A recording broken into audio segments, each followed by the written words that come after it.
የምሽቱ መንገደኞች።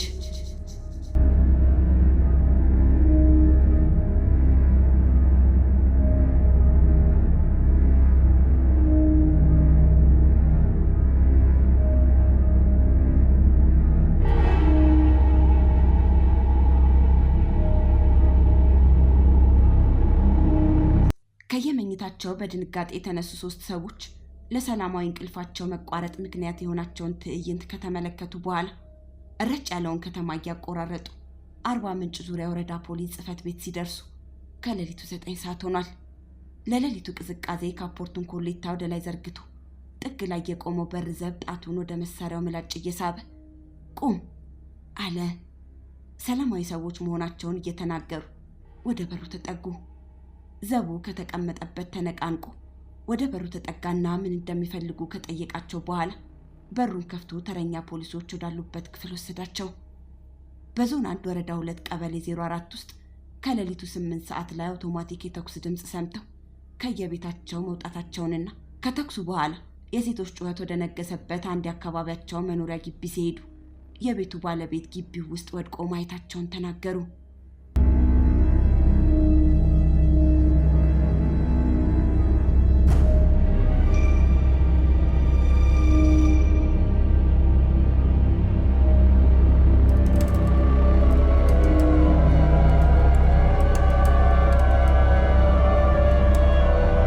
ሁለቱ ፖሊሶች የምርመራ መሳሪያዎቻቸውን አነሱ። ጠመንጃዎቻቸውን አነገቱና ከየቢሮአቸው ወጡ። የጣቢያው ላንድ ሮቨር ሹፌር የሌሊቱ ቅዝቃዜ ያደነዘዛትን አሮጌ መኪናውን ሞተር ያሞቃል። ወዲያው ፖሊሶቹና አመልካቾቹ መጥተው በመኪናዋ የፊትና የኋላ በሮች ተሳፈሩና መኪናዋ ግቢውን ለቀቀች። አደጋው ተፈጠረ የተባለበት አካባቢ በከተማዋ ሰሜን ምዕራብ አቅጣጫ ወጣ ያለ ነው። አካባቢው በርከት ያሉ ፖሊሶች ስለሚኖሩበት ፖሊስ ሰፈር ነው የሚባለው። የፖሊስ እርዳታ አላገኙ እንደሆነ አንደኛው መርማሪ ሰዎቹን ጠየቃቸው። ተኩሱን ሰምቶ ከቤቱ የወጣ አንድ ፖሊስ ሟቹ ቤት ውስጥ እንደነበርና የሰውየው ገዳዮች ግን ማንም ከመድረሱ በፊት ተሽሎክልከው ማምለጥ መቻላቸውን ተናገሩ። ሰዓቱን አየ አንደኛው ፖሊስ። ሁኔታውን ከመመርመር ሌላ ከመንጋቱ በፊት ገዳዮቹን አሳዶ የመያዙ ነገር እንደማይሳካ ገመተ። የላንድ ሮቨሩ ሹፌር ከኋላው በተቀመጡ ተመልካቾች እየተመራ ጠመዝማዛ የመንደር መንገዶችን ካለፈ በኋላ የሰዎች ጩኸት ከሩቅ የጨረቃ ብርሃን ያፈካውን የበጋ ሌሊት እየሰነጠቀ መሰማት ጀመረ። ትንሽ ሄደው በቀርከሃ የታጠረ ግቢ ጋር ሲደርሱ መኪናዋ ቆመች። ሁለቱ ፖሊሶች መሳሪያዎቻቸውን ጠበቅ አድርገው ወረዱ። የአካባቢው ሰው በግቢው ውስጥና ውጪ ወዲህ ወዲያ እያለ ይላቀሳል። ፖሊሶቹ ክፍቱን ባገኙት ያጥሩ በር ወደ ውስጥ ገቡ። ግቢው ውስጥ በጅምሩ የቆመ የቆርቆሮ ቤትና ሌላ ሳር ቤት አለ። ፖሊሶቹ የእጅ ባትሪያቸውን እያበሩ ሰው በርከት ብሎ ወደ ቆመበት የቆርቆሮ ቤት ደጃፍ ሄደው ሰው ዘወር ሲል መሬት የፈሰሰውን ደም አዩት። የሟች አስከሬን ወደ ቤት መግባቱ ተነገራቸውና ወደ ቤት ውስጥ አለፉ። ጋቢ የተሸፈነውን አስከሬን ገልጠው ተመለከቱት። አይኖቹን የከደነው ሟች ቀኝ ጆሮ ግንዱ ላይ የረጋ ደም አለ። መሃል ደረቱ ላይም ደም ይታያል። ጋቢውን በሙሉ አንስተው አስከሬኑን ፎቶ አነሱትና መጀመሪያ ወደ ወደቀበት ቦታ ተመለሱ። ሰው ግቢውን ለጥቂት ጊዜ እንዲለቅላቸው ጠይቀው አካባቢውን ፈተሹት። ሟቹ የወደቀው በአጥሩ በር ትይዩ ነው። የተኩሱን አቅጣጫ ለመገመት አንደኛው ፖሊስ ወደ አጥሩ በር ሄዶ ቆመና ሟቹ ከወደቀበት ቦታ ጋር አስተያየው። ተኳሹ በአጥሩ በር አካባቢ ሆኖ ምላጭ እንደሳበ እየገመተ ባትሪውን አበራ። ትንሽ ፈልጎ በአጥሩ ላይና መሬት 3 የጥይት ቀለዎችን አገኘ። አስከሬኑ መኪናዋ ላይ ተጫነ። ፖሊሶቹ ሌሊት ስለተፈጠረው ሁኔታ የሚገልጽላቸው ሰው ሲፈልጉ አንድ ወጣትና 2 ባለትዳር ሴቶች አገኙና ወደ መኪናቸው ወስደው የሚያውቁትን እንዲነግሯቸው ጠየቋቸው።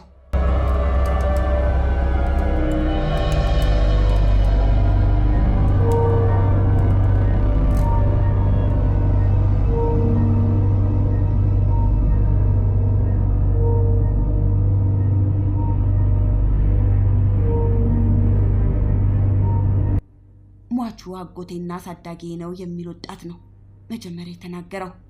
ትላንት በምሳ ሰዓት ከትምህርት ቤት ከተመለሰ በኋላ ከሰዓት ገበያ ውሎ ወደ ቤቱ መመለሱን በመግለጽ ጀመረ። ከዚያስ ምን ሆነ? አለው አንደኛው ፖሊስ። የውጭውን በር ዘግቼ ወደ ቤት ስገባ ቡና ተፈልቶ አጎቴና ሚስቱ ሁለተኛውን እየጠጡ ነበር። ከዚያ በኋላ ተኛን። ሌሊት ድንገት ነቃው።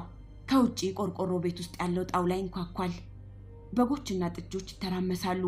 ወዲያው ደግሞ ዶሮዎቹ ተንጫጩ። ፋሪሳ ሟች ካልጋው ራቁቱን ተነሳ። ሚስቱ አትውጣ አለችው። ንብረቴን ሌባ ሲዘርፈኝ ነው የማልወጣው ብሎ እኔ እንድነሳ ጠራኝ። ተነሳሁና በሩን ከፈትኩ። ከኋላ ያልፎኝ ወጣና ሄደ። ራቁቱን በመሆኑ ጋቢ እንዳቀብለው ሚስቱ አዘዘችኝ። ይዤ ልወጣ ስል ሩምታ ተተኮሰ። ፈርቼ ተመለስኩ። ቤተሰቡን ሁሉ እንዳይጨርሱ ብዬ የቤቱን በር ዘጋውና በቃ ቤቱ በኩል ባለ ቀዳዳ ወደ ውጪ ሳይ አጥሩ በር ላይ ሰው ተመለከትኩ። መልኩ አያስታውቅም። ከላይ እስከታች ጥቁር በጥቁር ለብሷል። አጭር መሳሪያ ይዟል። በአጥሩ ቀኝ በኩል ሮጦ ሄደ። ቤቱ ውስጥ ያሉት ያጎቴ ሚስትና ልጆች ሁሉ መጮህ ጀመሩ። ወዲያው የጎረቤት ሰዎች መጡና ድምፅ ስሰማ በሩን ከፍቼ ወጣሁ። ፋሪሳ ቆርቆሮ ቤት ደጃፍ ላይ ወድቋል። ደሙ ይፈሳል። ሁሉም ተጫጫኸ። አንስተን ወደ ቤት አገባ ነው። ጭንቅላቱና ደረቱ በጥይት ተመቷል ሲል ተረከ ወጣቱ። ሌላዋ ተናጋሪ የጎረቤት ወይዘሮ ናቸው። ተኩስና ጩኸት ወደ ነገሰበት መከረኛ ግቢ መጀመሪያን የደረስኩት አሉ። ጎረቤቶቼም እነካቸው ብዬ ወደዚያ ሄድኩ። ግቢው ውስጥ ፋሪሳ ቆርቆሮ ቤት ደጃፍ ላይ ወድቆ አገኘሁት። የጨረቃ ብርሃን ስለነበር ይታያል። ጠጋ ብዬ ሳየው መሞቱን አወቅኩ። ሚስቱ ጎጆ ቤት ውስጥ ሆና ትጮኻለች። ምን እዚያ ሆነሽ ትጮኻለሽ? ፋሪሳ ሞቷል አልኳት። ልጁ በሩን ከፈተውና ሁሉም ወጡ በማለት የሌሊቱን አጋጣሚ ያስረዱ። ከአጥር ውጪ መሳሪያ የያዘ ሰው አላዩ እንደሆነ ጠየቃቸው መርማሪው። የቆመም ሆነ የሚንቀሳቀስ ሰው እንዳላዩ እየማሉ ተናገሩ። ሌላዋ ወይዘሮ የሟች እህት ናቸው። በሐዘኑ ምክንያት ብዙ መናገር አልቻሉም። ከሁለተኛዋ ተናጋሪ ቀጥለው ነው ሌሊት ሟች ወንድማቸው ግቢ የገቡት። ወድቆ ሳየው ወንድሜ ምን ሆነ ብዬ ተጠጋሁና ሁለመናውን ተመለከትኩት። ጆሮ ግንዱ በጥይት ተመቶ ደሙ ይፈሳል። በደረቱ የገባው ጥይት ጀርባውን በስቶ ታልፏል። ተውኝ ዘመዶቼ ብለው ንግግራቸውን በእንባ አቋረጡት። ፖሊሶቹ በዚሁ አካባቢውን ለቀቁ። አስከሬኑን አርባ ምንጭ ሆስፒታል አደረሱና ወደ ጣቢያቸው ተመለሱ። ትንሽ ቆይቶ ነጋ። ጠዋት የወረዳው ፖሊስ አዛዥ እንደገቡ የዕለት ሁኔታውን መዝገብ ተመለከቱት። አዳሪዎቹን ፖሊሶች ስለ ጉዳዩ ገለጹላቸው። አዛዡ ለሰሜን ኦሞ ዞን ፖሊስ አዛዥ ስልክ አደረጉና ሌሊቱን ስለተፈጠረው አደጋ አስረዷቸው። የዞኑ አዛዥ ወዲያው ጉዳዩን ለዞኑ ፖሊስ ወንጀል ምርመራ ኃላፊ ያሳለፉትና ከነገሩ ክብደት አንጻር ጉዳዩን ዞኑ እንዲከታተለው ተወስኖ ኃላፊው አንድ 10 አለቃና አንድ ወታደር ለክትትል መደቡ። ሁለቱም ፖሊሶች ከመመሪያ ጋር ወደ ወረዳው ፖሊስ ጽሕፈት ቤት ላኳቸው። መርማሪዎች ወደ ወረዳው ሄደው ሌሊት ተረኛ ሆነው ካደሩትና ጉዳዩን በትኩሱ ከተከታተሉት ፖሊሶች ጋር ተነጋገሩና ረፋዱ ላይ ወደ ሟቹ መኖሪያ ቤት ሄዱ። የሐዘኑ ቤት በሰው ተሞልቷል። ፖሊሶች እንደገቡ እያንዳንዱ ጠጋ እያለ የግድያው ሚስጥር ተደብቆ እንዳይቀር አደራ ማለት ጀመረ። ፖሊሶቹ በሽታ ራሳቸውን እየነቀነቁ ስራቸውን ቀጠሉ። ከትንሽ ጊዜ በኋላ አጥሩ በር አካባቢ 3 ተጨማሪ ቀለዎችና ሟቹ የወደቁበት አካባቢ አንድ የጥይት እርሳስ ተገኙ። ቀለዎቹ ሌሊት ከተገኙት ጋር 6 መሆናቸው ነው። 5ቱን እርሳሶች ማግኘት አልተቻለም። ምናልባት በሟቹ ገላ ውስጥ ተጠቅጥቀዋል ወይም ራቅ ያለ መንገድ ተጉዘው ርቀታቸውን ሲጨርሱ የትም ወድቀዋል።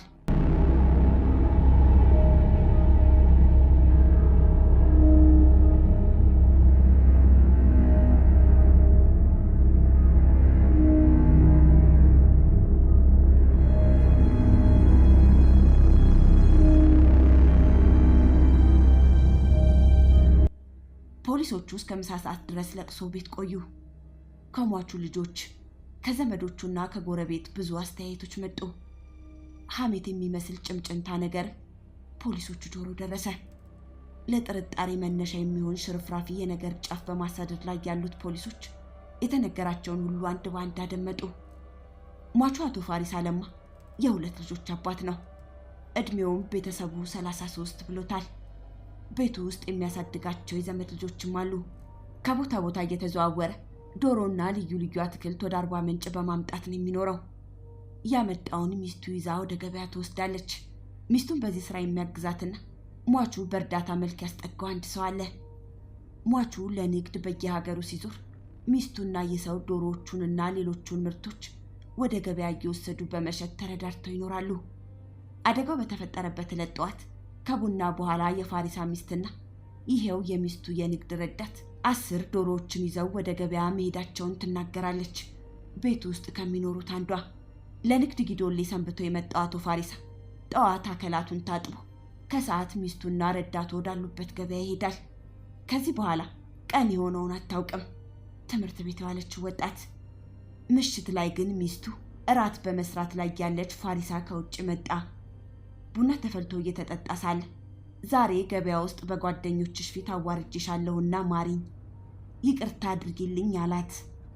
ሚስቱ ግን በፍጹም አልምርህም አለችው ስትል ወጣቱ አብራራች። በዚህ ሁኔታ ውስጥ የአቶ ፋሪሳ የንግድ ረዳት ከውጭ ይመጣና ቡና ላይ ጨዋታ ይጀመራል።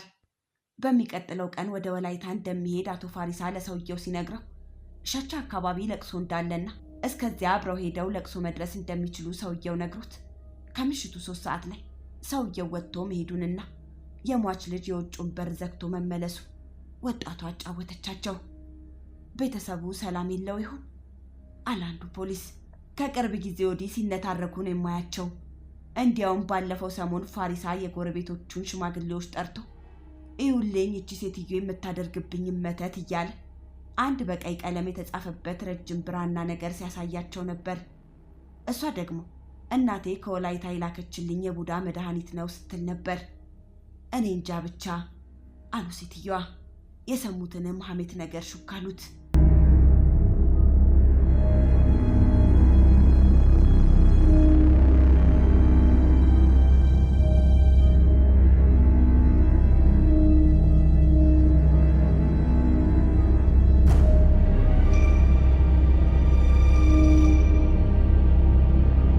ፖሊሶቹ ታክሲ ወደሚያገኙበት ጎዳና ሲሄዱ ሁሉም በየራሳቸው ሐሳብ ውስጥ ገቡ። በጓደኞችሽ ፊት አዋርጄሻለሁ ማሪኝ ያላት ምኑን ይሆን አለ አንደኛው ከጥቂት የዝምታ ጉዞ በኋላ። ማን ያውቃል፣ ፈጽሞ አልምርህም ያለችው በጣም ተበሳጭታለች ማለት ነው አለ ሌላው። ግን በቀል የፈለገች አትመስልም። ሌሊት ካልጋው ሲነሳ እንዳይወጣ ጠይቃው ነበር። ቂም ቢኖራትና ሲወጣ የሚጠብቀውን ዕጣ ብታውቅ እንዳይወጣ መምከር አያስፈልጋትም ነበር። ለደህንነቱ ከማሰብ የመነጫ አነጋገር ይመስላል አለ ሌላው። ከሞላ ጎደል ያስኬዳል አለ 10 አለቃው። ሽፋንም ሊሆን ይችላል።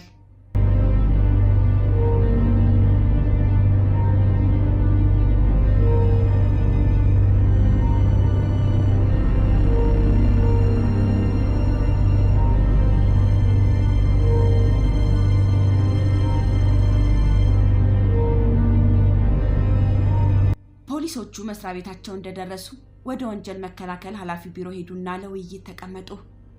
10 አለቃው ማስታወሻውን ከፊልድ ጃኬቱ ኪስ አወጣና እየገላለጠ በለቅሶ ቤት አካባቢ ያጋጠማቸውንና የሰሙትን ለመቶ አለቃው አብራራለት። እስካሁን ከተገኙት መረጃዎች 3 የግምት መነሻ ሐሳቦችን መቅረጽ እንደሚቻል አስታወቀ። የመጀመሪያው የሌሊቱ ባለጠመንጃ ለንብረት ዘረፋ ብቻ የመጣና የንብረቱ ባለቤት ከእንቅልፉ ነቅቶ ለኢላማው እንቅፋት ስለሆነ ተኩሶ ሕይወት ለማጥፋት የተገደደ ሊሆን ይችላል የሚል ነው። 10 አለቃው ለዚህ ግምቱ ምክንያት ያደረገው የሟቹ ንብረቶች የሆኑት ከብቶች፣ ዶሮዎችና በጎች የሚኖሩባቸው ቤቶች ሌሊቱን መከፋፈታቸውና እንስሳቱ ከየማደሪያቸው ወጥተው መገኘታቸው ነው። ተነርቶ የተወሰደ ከብት መኖሩ አልተረጋገጠም። ምናልባት ባለቤቱ በመውጣቱ ይህ ሙከራ ከሽፏል። የሌሊቱ ግለሰብ የእንስሳቱን መኖሪያ እየከፋፈተ ያተራመሳቸው ባለቤቱን ለመቀስቀስ ፈልጎ ይሆናል የሚል ግምትም አለው 10 አለቃው። ገዳዩ ለፈጸመው ድርጊት ከቤት ውስጥም ሆነ ውጪ ድጋፍ ሊኖረው ይችላል የሚለው ለጥያቄ ክፍት ሆኖ መቀመጥ ያለበት ጉዳይ ነው። ይህንን ለማረጋገጥ በአካባቢው የተሰጡትን አስተያየቶች ተንተርሶ ምርመራዎችን መቀጠል እንደሚያስፈልግ ተናገረ። መቶ አለቃው ቀጣዮቹ የምርመራ መስመሮች ምን አይነት ቅርጽ መያዝ እንደሚችሉ ማብራሪያ ሰጠ። ከሟች ግቢ የተገኙ 6 የፒፒኤስ ጥይቶች ወደ ክልሉ ፖሊስ መምሪያ ሐዋሳ እንዲላኩ በሟቹ መኖሪያ አካባቢ የሚኖሩና ለአካባቢ ጥበቃ ስራ መሳሪያ የታጠቁ ግለሰቦች ቀርበው ቃላቸውን እንዲሰጡ መሳሪያዎቻቸውን አስረክበው ሐዋሳ ተልኮ እንዲመሳከርና ሟቹ ስለሚስቱ ቅሬታውን ለመግለጽ ሰብስቧቸው ነበር የተባሉት የጎረቤት አዛውንቶች አስተያየት እንዲሰጡ እንዲደረግ ትዕዛዝ ሰጥቶ ተነሳና ወደ ዞኑ ፖሊስ አዛዥ ቢሮ ሄደ።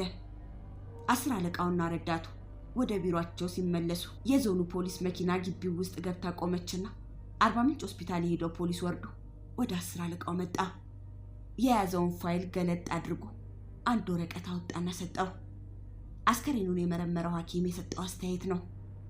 በቀኝ ጆሮውና አካባቢው ስንጥቅ አለ። በቀኝ ጆሮው ኋላ በኩል በጣም ጥልቀት ያለው ሆኖ እስከታች አንጎሉ ድረስ የዘለቀ ቀዳዳ አለው ብለዋል ዶክተሩ። የአካባቢው ሰው ጉምጉምታ የነካካቸው የሟቹ ሰፈር ታጣቂዎች መሳሪያዎቻቸውን አስረክበው ለጥያቄ ቀረቡ። ከሚነፍስባቸው ወሬ አንዱ ከመካከላቸው አንደኛው መሳሪያውን ለገዳይ አከራይቷል የሚል ነው። ሁሉም ሟቹን በጓደኝነት እንደሚያውቁት ተናገሩ። ጸብ ነገር አልፎ አልፎ አለ። አንደኛው ሟቹ አንድ ቀን መሀይም ብሎኝ ተኳርፈን ታርቀናል አለ። ሌላው ለቅሶ ቤት ካርታ ስንጫወት ተጣልተን በሽማግሌ ታርቀናል አለ። ሌላ ከባድ ጸብ እንደሌለና የሟችን ገዳይ መፋረድ እንደሚፈልጉ እየማሉ አስታወቁ። የተጠያቂዎቹን መሳሪያዎች ሲመረምር የቆየው ፖሊስ ወደ 10 አለቃው መጥቶ የሁለቱ ጠመንጃዎች አፈሙዞች የባሩድ ሽታ እንዳላቸውና በቅርብ ቀን ሳይተኩስባቸው እንዳልቀረ ነገረው። ባለቤቶቹ የሚያስታውሱት ነገር እንዳለ ተጠየቁ። ከቀናት ውስጥ በአንዱ ወይም በሌላው በምሽት የጎዳና ጥበቃ ጥይት ሊተኮስ ይችላል ተባለ። የ10 አለቃው መሳሪያዎቹ ወደ ሐዋሳ እንዲላኩ ለፖሊሱ ነገረው።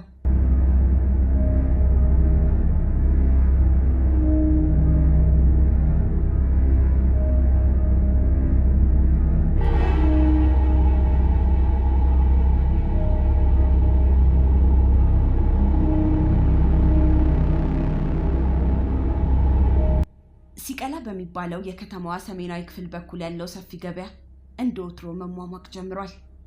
እንስሳት፣ አትክልት፣ ሸክላ፣ ሸማ፣ ስፌት፣ የፋብሪካ ቁሳቁሶችና ሌሎችም የቅርብና የሩቅ ምርቶች በየተራቸው ተደርድረዋል።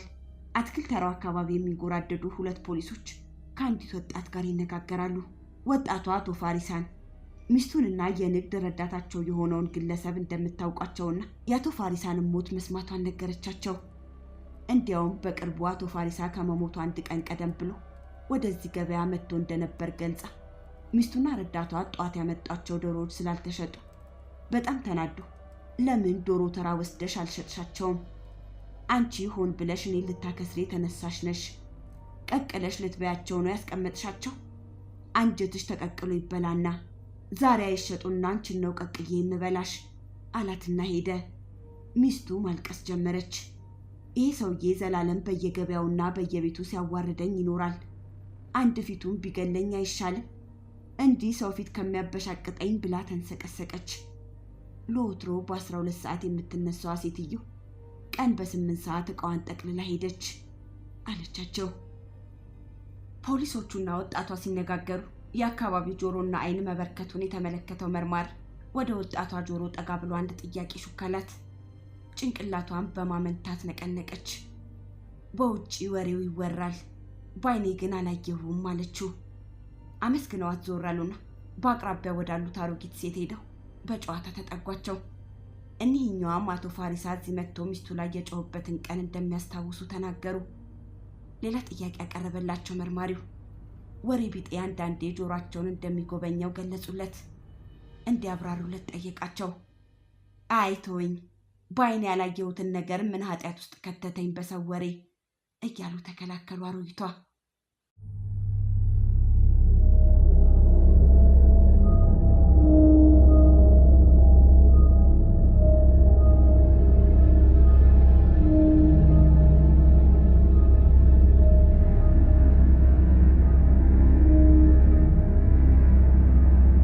ፖሊሶቹ ተጠቃቅሰው ከገበያው ወጡና አንድ የጠጠር መንገድ ይዘው ሄዱ። አንድ ሆቴል ጋር ሲደርሱ ገቡና ጥግ ላይ ተቀምጠው ቡና አዘዙ። ሲመጣ አስተናጋጃቸውን ወንበር ሰጥተው አስቀመጧትና አልጋ ለመያዝ ስላሰቡ የአልቤርጎ መያዣ ፎርም መሙላት እንደሚፈልጉ ነገሯት። አልጋ አከራዩዋ ቀን በ8 ሰዓት እንደምትገባ ነገረቻቸው። የቡናቸውን ከፍለው ወጡ።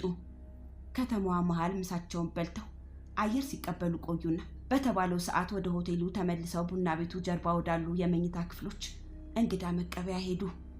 ጠና ያለችውን አልጋ አከራይ ክፍሏ ውስጥ ዳንቴል ስትሰራ አገኟት። ፖሊሶች መሆናቸውን ገለጹላትና የአልጋ መሙያ ፎርሙን ማየት እንደሚፈልጉ ነገሯት። ለሰላም መሆኑን ደጋግማ ጠይቃ አቀረበችላቸው። አንደኛው መርማሪ የትልቁን መዝገብ ገጾች እያገላበጠ ስሞች ተመለከተ። ብቸኛ ወንዶች፣ ብቸኛ ሴቶች፣ ባለትዳሮች፣ ስም የለሾች ወዘተ በየአይነቱ ተደርድረዋል። መርማሪው የሚፈልጋቸው ስሞች ግን የሉም። መዝገቡ የሆቴሉን የምሽት እንግዶች ስም ነው የያዘው። ቀን አልጋ የሚከራዩ ሰዎች የሚሞሉትን መዝገብ ጠየቃት። የቀን ተጠቃሚዎች ፎርም አይሞሉም አለችው። ከሆቴሉ በር ጥቂት ሜትሮች ብቻ ራቅ ብሎ በተዘረጋ የእንጨት አልጋ ላይ የሸቀጥ አይነት ደርድረው የሚነግዱ ታዋቂ ባልቴት ጥጣቸውን እየፈተሉ ሸቀጦቻቸው መሃል ጉብ ብለዋል። ፖሊሶቹ ጠጋ ብለው ሰላምታ ሰጧቸውና የመጡበትን ጉዳይ መናገር ሲጀምሩ አሮጊቷ ኮስተራሉ። ዝም ለማግባባት ባደረጉት ሙከራ ሁሉ ሴትዮዋን ማናገር የማይቻል ሲሆን 10 አለቃው ወደ ኋላው ዞር አለ። ዩኒፎርም ለብሶ በጥበቃ ስራው መንገድ ላይ የሚንጎራደድ ፖሊስ አየና በምልክት ጠራው። ሲመጣ ምክንያቱን ነገረው። ፖሊሱ ወደ አሮጊቷ ቀረበና ወታደራዊ ሰላምታውን ጋብዞ የከተማዋ ፖሊስ ለውይይት ስለሚፈልጋቸው ካልጋቸው እንዲወርዱ በትህትና ጠየቃቸው። አሮጊቷ አንገታቸው ረዘመ። ነገር ውስጥ ባትከቱኝ ምን አለበት?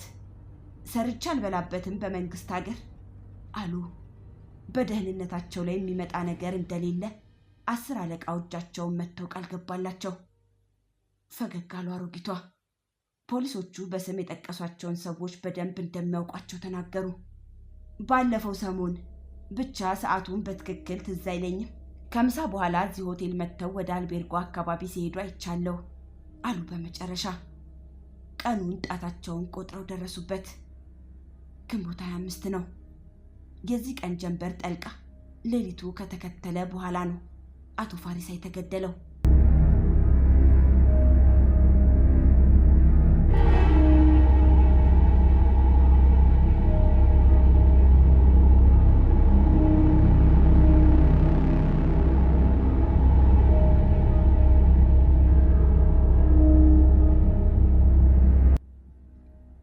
ከዘራ የያዙ 4 አዛውንቶች ኮፍያቸውን እያነሱ ወደ ተጠሩበት ቢሮ ገቡ። ተከታታይ ፖሊሶች ለስራ ወጥተዋል። ሰዎቹ የመጡበትን ጉዳይ የሚያውቅ ተረኛ ፖሊስ ተቀበላቸውና ወንበር ሰጣቸው። ጅምሩን የምርመራ መዝገብ ገልጦ አነበበና የተጠሩበትን ምክንያት ነገራቸው። ሰዎቹ ህዳር ወር ውስጥ አቶ ፋሪሳ 4ቱንም ወደ ቤቱ ጠርቷቸው እንደነበር ተናገሩ። አንደኛው አዛውንት ቀደም አሉና ቤት ገብተን ቁጭ እንዳለ የተጠቀለለ ብራና ነገር እየተረተረ ጉዴን ተመልከቱ፣ ባለቤቴ የምትሰራብኝም መተት እያለ ያሳየን ጀመር። ግዕዝ የሚመስል ጽሑፍ ነው። የአውሬና የሰው ስዕሎች አሉበት። በቀይና በጥቁር ቀለም የተጻፈው። ሚስቱ እናቷ ከወላይታ የላኩት የቡዳ መድኃኒት መሆኑን ተናግራ ከቤት ወጣችና በዚያው ጠፋች አሉ። ከዚያስ አለ ፖሊሱ። በነጋታው ፋሪሳ ፍለጋ መሄዴ ነው፣ የልጆቼን ነገር አደራ ብሎን ሄደ ሲሉ ጨመሩ። የት ተገኘሽ ታዲያ አለ ፖሊሱ። እኛም በበኩላችን ፍለጋ ጀመርን። በአራተኛው ቀን አንድ ሆቴል ውስጥ ከአንድ የምናውቀው ሰው ጋር ቪኖና ለስላሳ ይዘው እንደተቀመጡ አገኘናቸው። አንተ የሰው ሚስት ይዘህ ሆቴል ቤት ምን ትሰራለህ? ባሏ እየፈለጋት አይደለም እንዴ አልኩት። ምን አገባህ እደፋሃለሁ ብሎ አፈጠጠብኝ። በማግስቱ ወደ ወላይታ ልትሳፈር ስትል ባሏ አውቶቡስ ተራ አገኛትና ይዟት ወደ ቤት ተመለሰ አሉ አዛውንቱ።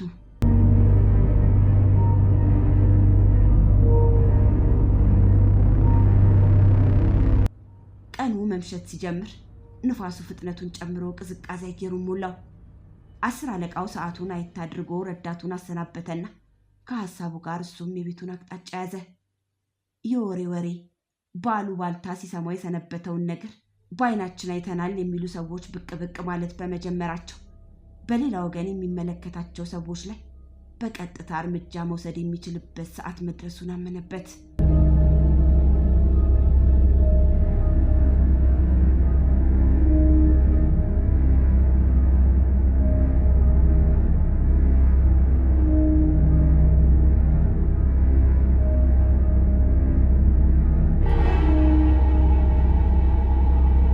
የዞኑ ፖሊስ የመረጃ ሰራተኛ ባለፉት 6 ወራት በከተማ ውስጥ እና በዙሪያ ባሉ የመውጫ መግቢያ መንገዶች የተፈጸሙትን የመሳሪያ ኃይል የተቀላቀለባቸው ወንጀሎች ከዕለት ሁኔታ መዝገቡ ላይ ሲለቅም ውሎ በነጋታው ጠዋት ለወንጀል ምርመራ ኃላፊው አቀረበለት።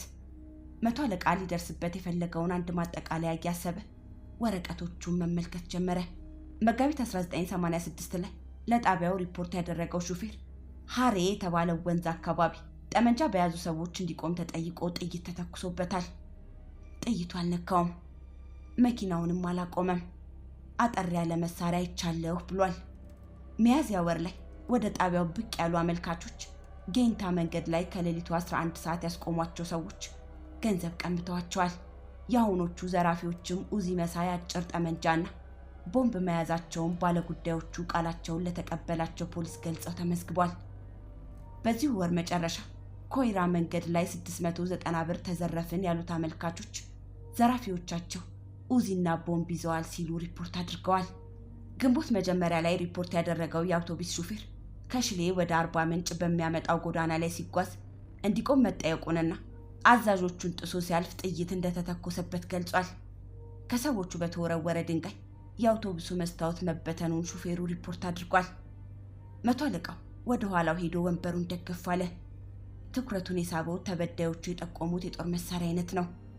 አጠር ያለ ኡዚ መሳይ እያሉን የተናገሩት። በአቶ ፋሪሳ መኖሪያ ግቢ የተገኙት ቀለሆች የኤስኬኤስ ጠመንጃ አይነቶች ናቸው። ባለፉት ወራት ለተጠቆሙት ዘረፋዎች ሌቦች ሳይጠቀሙበት አልቀሩም የተባለው ጠመንጃ ከዚህኛው ጠመንጃ ጋር የቅርጽ ልዩነት አላቸው። በእርግጥ የኤስኬኤስ ጥይቶች በኡዚ ጠመንጃ መተኮስ ይቻላል። በጉዳዩ ላይ አለቃውን ሊያነጋግረው ፈልጎ ወደ ዞኑ ፖሊስ ኃላፊ ቢሮ ሄደ።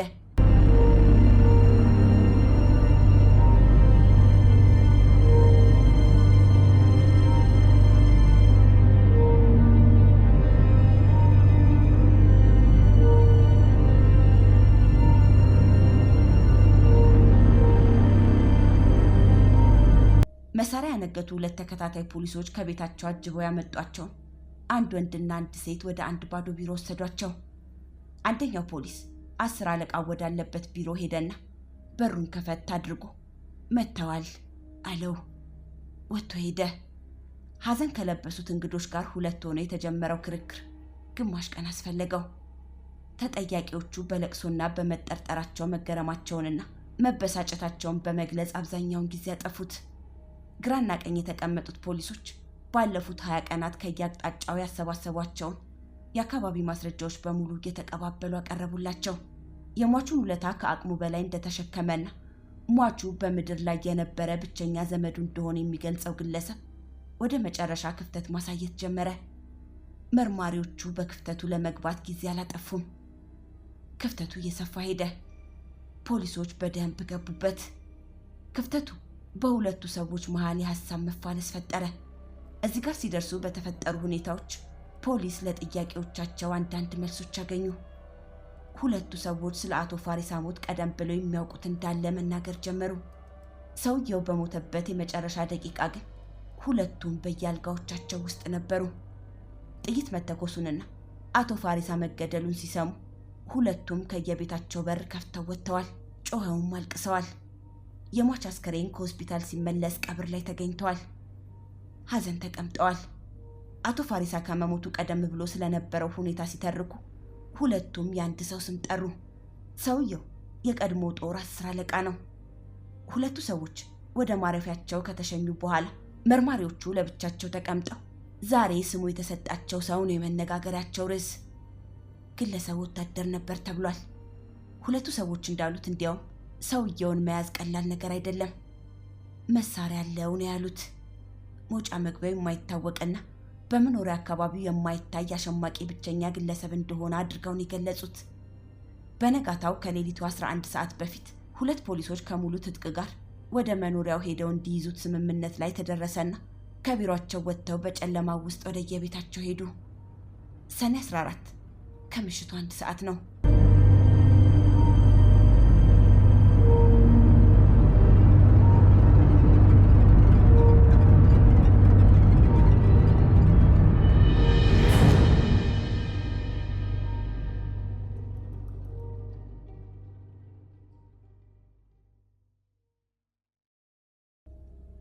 ከምሽቱ 3 ሰዓት ላይ የአርባ ምንጭ ዙሪያ ወረዳ ፖሊስ ጽሕፈት ቤት ተነቃነቀ።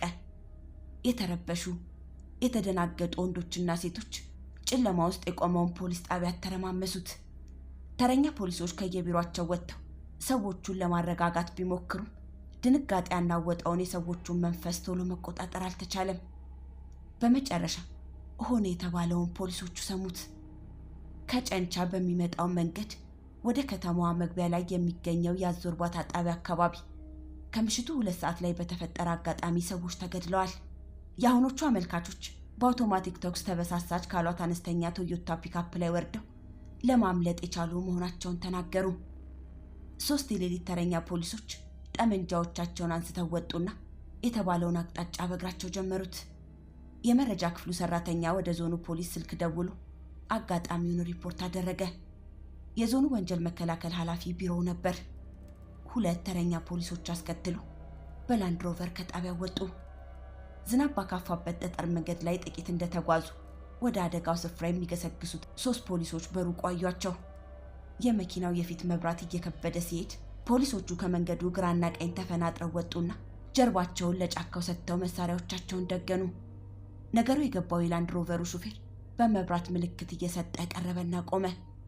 እግረኞቹ በኋላ በር ገብተው ጉዞውን ቀጠሉ። የ20 ደቂቃ መንገድ ነው። የከተማዋን መጨረሻ መንደሮች አለፍ እንዳሉ ወደ መንገድ ዳር በጣም ወጥታ የቆመች መኪና ተመለከቱ። 100 ሜትር ያህል ርቀት ላይ ሲደርሱ መኪናቸውን አቆሙና ፖሊሶቹ እየወረዱ መሳሪያዎቻቸውን ደግነው ግራ ቀኝ የተገላመጡ ተጠጉ። ክብድ ባለው የክረምት ምሽት የከተማዋ መሃል ቻቻታ ድምፅ ከሩቁ ይሰማል። ፖሊሶቹ መኪናዋ ጎን እስኪደርሱ አደናቃፊ ነገር አልገጠማቸውም። ፊታቸውን ወደ ጫካው አዙረው ቆሙ። 100 አለቃው ከላንድ ሮቨሩ ወርዶ መጣና መኪናዋ ላይ ባትሪውን አበራ። ሾፌሩ ላንድ ሮቨሩን አስጠግቶ የራሱን መብራት በኃይል ለቀቀው። መኪናዋ በግልጽ ታየች። ቡላ መልክ ቶዮታ ናት። ጎኗ ላይ ትልቅ መስቀል የተሳለበትና ወንጌላዊት መካነ ኢየሱስ የሚል ስም የተጻፈባት ናት። የፊት መስታወቷ እንደ ጨው ተበትኗል። 100 አለቃው ወደ ጋቢናው ተጠግቶ ባትሪውን ወደ ውስጥ አበራው። ሾፌሩ መቀመጫ ላይ ሰው አለ። መሪው ላይ በደረቱ ስለተደፋ ከጀርባው ነው የሚታየው። 100 አለቃው በሩን ከፈተው። የመኪናዋ ውስጥ በደም ታጥቧል። እንቅልፍ ላይ ያለ የሚመስለው ሾፌር ከፊት ለፊት በተተኮሰ ጥይት ተደብድቦ ሕይወቱ እንዳለፈ ሲያረጋግጥ 100 አለቃው በቅሬታ ራሱን እየነቀነቀ አጠገቡ ላለው ፖሊስ ምልክት ሰጠው። አስከሬኑን በቃሬዛ ጭነው ወደ ላንድ ሮቨር ወሰዱት። ከጥቂት ጊዜ በኋላ አንድ ድንገተኛ ንቅናቄ ወደ ጫካው ዞሮ የቆሙትን ፖሊሶች ወደ አንድ አቅጣጫ አነቃነቃቸው። ውሃ ቦይ ውስጥ የተጋደመ ነገር አለ። አንደኛው ፖሊስ ጠመንጃውን ደግኖ የእንቅስቃሴውን እድገት ተመለከተው። አንድ ባዶ ብቸኛ እጅን የሚነቃነቀው የእርዳታ ጥሪ ይመስላል። ፖሊሱ ተጠጋ። 100 አለቃው ባትሪውን ይዞ መጣ። ጭቃ ውስጥ የወደቀው ግለሰብ በስቃይ ድምፅ እያቃሰተ እንዲያነሱት ጠየቃቸው። ፊቱ በደም ተበክሏል። እሱም በቃሬዛ ወደ ላንድ ሮቨሯ ተወሰደ። የመኪናዋን ዙሪያ ሲፈትሽ የቆየው መርማሪ 7 የጥይት ቀለዎች ለቀመ። ቁስለኛውን ወደ ሆስፒታል እንዲወስደው 100 አለቃው ለሹፌሩ ትዕዛዝ ሲሰጠው ከወደ ጫካው ውስጥ የሴት ውታ ተሰማ። ከሰማይ የሚወርድ ይመስላል። 2 ፖሊሶች ድምፅ ወደ ተሰማበት አቅጣጫ መንገዱን ተሻግረው ሮጡ። ሴትየዋ እያለቀሰች እንዲረዷት ጠየቀቻቸው። ፖሊሱ ባትሪውን ወደ ዛፎች ጫፍ አበራ። ትልቅ ዛፍ ቅርንጫፍ ላይ ተጣብቃ የተቀመጠች ሴት ተመለከቱ። እየተገረሙ ወደ ዛፉ ተጠጉና እንድትወርድ ጠየቋት። ተንሸራታ ወረደች። ካፏ ደም ይፈሳል። ብርድ ይንጣታል። ደግፈው ወደ ላንድ ሮቨሯ መጧት። ቶዮታዋ ጋቢና ውስጥ እንደነበረችና ተኩስ ከተከፈተባቸው በኋላ ወርዳ ስትሮጥ ከኋላዋ የነበረ ሌላ ተሳፋሪ አቃስቶ ወድቆ እንደነበር ነገረቻቸው። ፖሊሶቹ እንደገና አካባቢውን በባትሪ ፈተሹት። ሌላ ሰው አልተገኘም። ፖሊሶች አንድ አስከሬንና 2 ቁስለኛ ይዘው ወደ አርባ ምንጭ ሆስፒታል ከነፉ።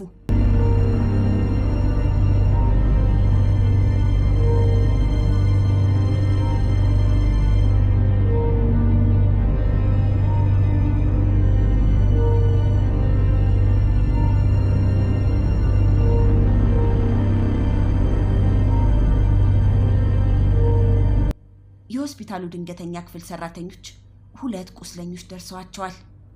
ሁለቱም ህፃናት ያቀፉ ናቸው። አንደኛዋ ቀኝ ክንዳቸው ላይ የተመቱት፣ ሌላዋ ግራ ጎናቸው ላይ ቆስለዋል። ፖሊሶቹ ጠጋ ብለው ለማነጋገር ሞከሩ። ሴቶቹ በህመም እያቃሰቱ ብዙ መናገር ባይችሉም ማምሻውን ከጨንቻ ሲመጡ አርባ ምንጭ መግቢያ ላይ ያስቆሟቸው 3 ሰዎች በከፈቱባቸው ተኩስ ተቆሰሉና ከመኪናዋ ወርደው በጫካ እየተሽለኮለኩ አምልጠው እዚህ የመጡ መሆናቸውን ለመናገር ቻሉ። ፖሊሶቹ ስለ ሰዎቹ ማንነት ያውቁ እንደሆን ጠየቋቸው። ሰዎቹ ፊታቸውን በጨርቅ የሸፈኑ ናቸው አሉ። አንዱ አጭር መሳሪያ ይዟል፣ ሌላው ቦምብ ጨብጧል፣ ሶስተኛው እጅ ላይ ምንም አይታይም ሲሉ አብራሩ። ተኩሱ በምን ምክንያት እንደተጀመረ ጠየቋቸው። ማን ያውቃል? ሊዘርፉን የፈለጉ ሰዎች ናቸው መሰለኝ። እኔ ከላይ ነው የተጫንኩት። አዞርባታ ጣቢያው ጋር እስክንደርስ ድረስ በሰላም ተጓዝ ነው። ወደ ከተማዋ ልንገባ ትንሽ ሲቀረን መኪናችን ቆመች። ወደፊት ሳይ አንድ ትልቅ ግንድ መሃል መንገድ ላይ ተጋድሟል። 3 ሰዎች መጡ። ሞተር አጥፋ እያሉ ሹፌሩ ላይ ሲጮሁበት ይሰማኛል። በምን ምክንያት እንደሆነ አላውቅም። አንደኛው ምን ዝም ብለህ ታየዋለህ ብሎ ሲጮህ ይሰማኛል። ወዲያው ሩምታ ለቀቀብን። መጫጫ ሆነ። እየዘለልን ወረድን አሉ አንደኛዋ ሴት ፋሻ ይዛ ለመጣችው ነርስ የቆሰለ እጃቸውን አቅንተው።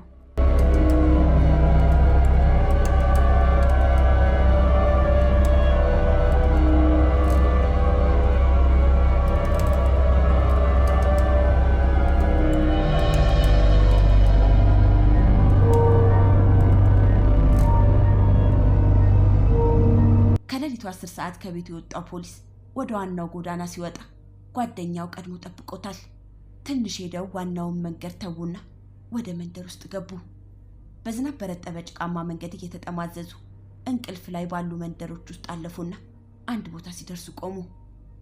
የሚፈልጉት ቤት ጋር ሲደርሱ ጠመንጃዎቻቸውን እያወረዱ ጠበቅ አድርገው ያዙና ወደ አጥሩ ተጠጉ። በአጥሩ ክፍተቶች ውስጡን ተመለከቱት። በሮቹ ዝግ ናቸው። የሚነቃነቅ ነገር የለም። አንደኛው ወደ ጀርባ ዞሮ የኋላውን በር ተመለከተ። ዝግ ነው። ተመልሶ ወደ ጓደኛው መጣ።